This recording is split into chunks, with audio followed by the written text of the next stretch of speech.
Welcome to the Slop Farm. Enjoy the video. In this video, I will show how to fold Toyota Highlander seats. First, ensure your front seats are moved forward, giving enough room for the rear seats to fold down. It's also a good idea to unbuckle and neatly stow all seat belts. This prevents them from getting pinched or damaged during the folding process.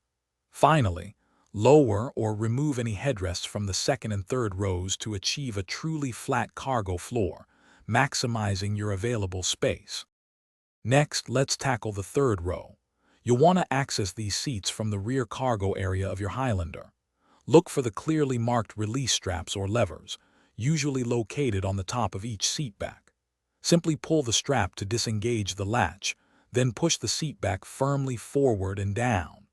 The third row often features a 60/40 split, allowing you to fold sections independently for versatile cargo and passenger configurations.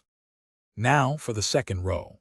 If you have captain's chairs, you'll typically find two levers on the outer side of each seat. Pull the front lever to slide the seat forward, then pull the rear lever to release the seat back and fold it flat. For a bench seat, look for a single release lever on the side or top of the seat back. Pull this lever and push the seat back down to create a flat loading surface. With all the seats folded, you've now transformed your Highlander into a spacious cargo hauler. Double-check that all seat backs are securely latched down, creating a truly flat and stable loading surface. Your Highlander can now offer up to 84 cubic feet of cargo space, providing ample room for luggage, groceries, or even larger items. Enjoy the incredible versatility and practicality this configuration provides for all your adventures. Thanks for watching.